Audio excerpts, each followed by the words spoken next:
9 जून 2024 सुबह के वक्त बेंगलुरु के कामाक्षीपल्लिया नामक इलाके से एक डिलीवरी बॉय गुजरता है। वहीं उसी इलाके में एक नाला है और जब डिलीवरी बॉय नाले के पास से गुजरता है तो उसकी नजर एक कुत्तों के झुंड पर पड़ती है। वो देखता है कि कुत्तों का झुंड एक लाश को नोच रहे थे तो वो तुरंत पुलिस को कॉल करता है। बेंगलुरु पुलिस मौके पर पहुंचती है और डेड बॉडी को हॉस्पिटल ले जाया जाता है। मृतक के पास ऐसा कोई सामान या आईडी कार्ड नहीं था जिससे उसकी पहचान हो सके, लेकिन शक्ल से उसकी उम्र करीब 30 से 35 साल लग रही थी। तो बेंगलुरु पुलिस सबसे पहले आसपास के सभी थानों में पता करवाती है कि क्या हाल ही में किसी 30-35 साल के शख्स की गुमशुदगी की रिपोर्ट दर्ज हुई है। पता चलता है कि पास ही के एक थाने में एक बुजुर्ग महिला ने अपने बेटे की गुमशुदगी की रिपोर्ट दर्ज करवाई है। वो कहती है बेटे का नाम रेणुका स्वामी है और उम्र है उसकी 33 साल और उनका बेटा 8 जून की सुबह से घर से गायब है। अब पुलिस रेणुका स्वामी की मां को वो लाश दिखाती है तो मां अपने बेटे की लाश देखते ही पहचान लेती है और पुलिस को बताती है कि 8 जून की सुबह से रेणुका स्वामी गायब था और तभी से फोन भी बंद आ रहा था। पुलिस अब डेड बॉडी को पोस्टमार्टम के लिए भेज देती है, लेकिन जब पोस्टमार्टम की रिपोर्ट आती है तो सबकी रूह कांप जाती है।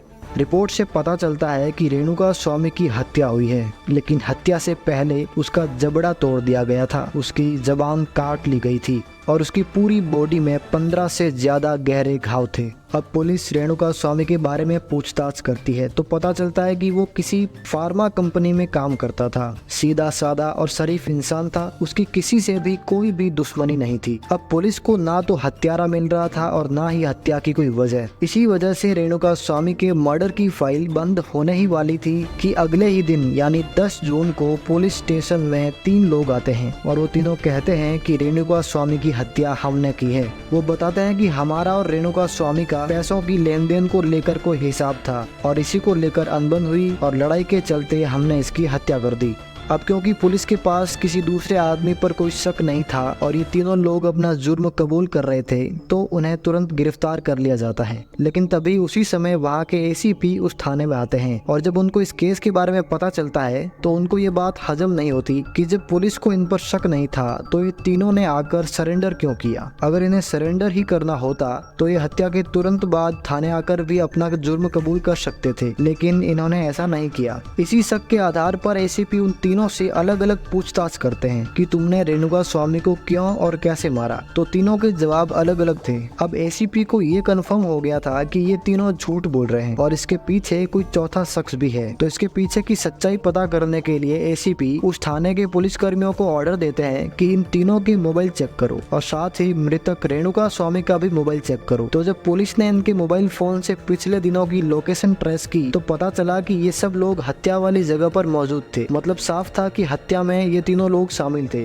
अब पुलिस इन तीनों की कॉल डिटेल्स निकलवाती है कि किन किन लोगों से इनकी बात हुई है पिछले 3 दिनों में। उन सब की एक लिस्ट बनाई जाती है। उस पूरी लिस्ट में पुलिस को एक नंबर ऐसा मिलता है जिस पर तीनों की कई बार बात हुई और वो नंबर किसी आम इंसान का नहीं बल्कि साउथ फिल्म इंडस्ट्री के सुपरस्टार दर्शन थोगुदीपा का था। और जब पुलिस सुपरस्टार दर्शन की पिछले 48 घंटों की लोकेशन ट्रेस करती है तो पता चलता है कि वो इन तीनों से कई बार मिले थे। तो पुलिस को शक होता है और पुलिस ने एक बार फिर से तीनों से पूछताछ की। शुरू में तो उन्होंने कुछ भी नहीं बताया, लेकिन तीनों से अलग अलग सख्ती से पूछताछ की गई तो उनमें से एक ने कुछ ऐसा बताया जिसकी वजह से पूरी साउथ फिल्म इंडस्ट्री हिल गई। सुपरस्टार दर्शन का इस मर्डर से क्या लेना देना था, इसे समझने के लिए चलिए दर्शन की लाइफ पर एक नजर डालते हैं। दोस्तों, दर्शन के पिता भी साउथ इंडस्ट्री के एक एक्टर थे। दर्शन ने अपने करियर की शुरुआत बिजनेस से की थी, लेकिन बाद में 1990 से वो भी एक्टर बन गए और नॉर्मली वो ऐसी फिल्में बनाते थे जिसमें वो एक आम आदमी की आवाज बनते थे, गरीबों का मसीहा बनते थे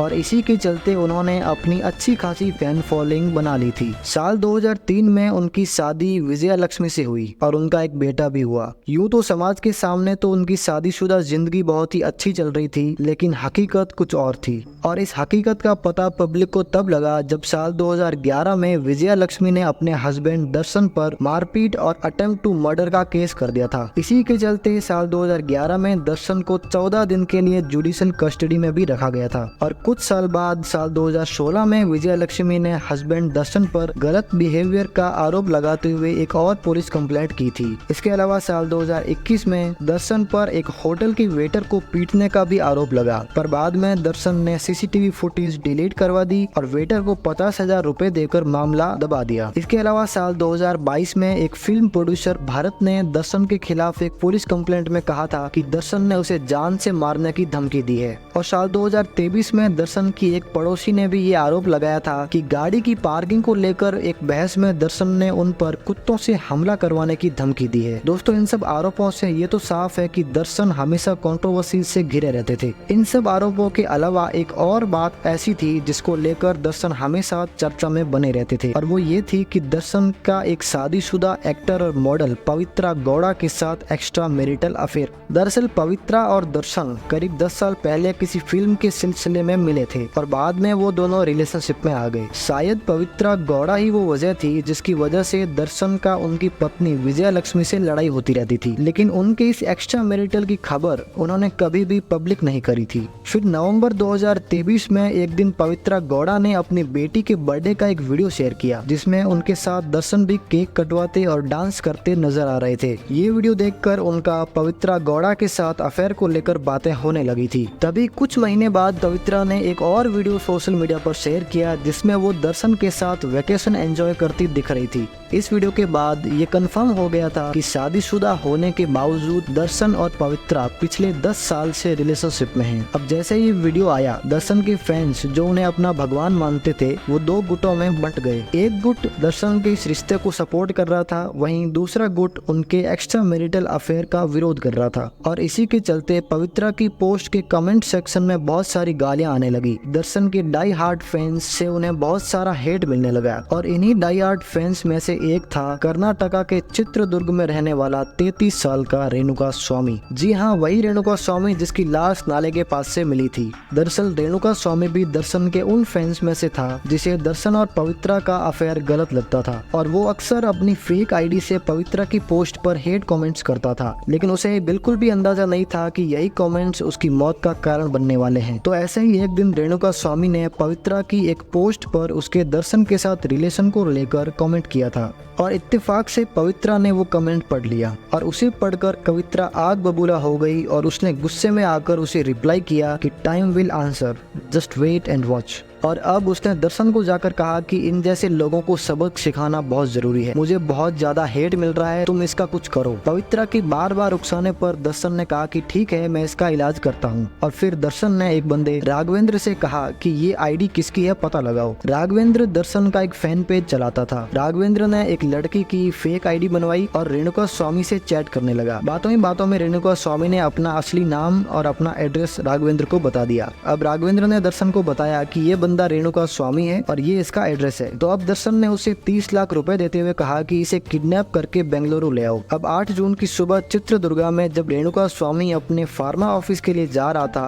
तो रास्ते में राघवेंद्र उससे मिलता है और उससे कहता है कि दर्शन से अगर तुम्हें मिलना है तो हमारे साथ बेंगलुरु चल लो। ये सुनकर रेणुका स्वामी तुरंत राजी हो जाता है क्योंकि सुपरस्टार दर्शन का वो डाई हार्ड फैन था और अपने हीरो से मिलने का मौका वो अपने हाथ से जाने नहीं देना चाहता था। राघवेंद्र उसे बेंगलुरु के RR नगर के एक गोदाम में लेकर आता है और यहाँ आते ही रेणुका स्वामी की पिटाई शुरू कर दी जाती है। उसे कुछ समझ में नहीं आ रहा था कि उसे क्यों मारा जा रहा है। राघवेंद्र और उसके दोस्त मिलकर उसे बुरी तरह पीटते हैं और शाम को वहाँ पर 2 गाड़ियाँ आती है जिसमें दर्शन अपने साथियों के साथ वहाँ पहुँचा था। दर्शन को देखते ही रेणुका स्वामी की आंखों में एक उम्मीद जगती है कि उसका हीरो अब उसे बचाने आया है, लेकिन उसकी उम्मीद भी टूट जाती है जब उसका हीरो, उसका भगवान एक हैवान बनकर उसे बुरी तरह पीटना शुरू कर देता है और उसे इतनी हैवानियत से पीटा जाता है कि उसका जबड़ा ही टूट जाता है, उसकी जबान काट ली जाती है और शरीर पर 15 से ज्यादा गहरे घाव हो जाते हैं। अगले दिन सुबह 3 बजे दर्शन के लोग स्वामी की डेड बॉडी लेकर निकलते हैं और कामाक्षी पल्या के एक नाले में उसे फेंक देते हैं और बाद में डिलीवरी बॉय उस लाश को देखकर पुलिस को बताता है।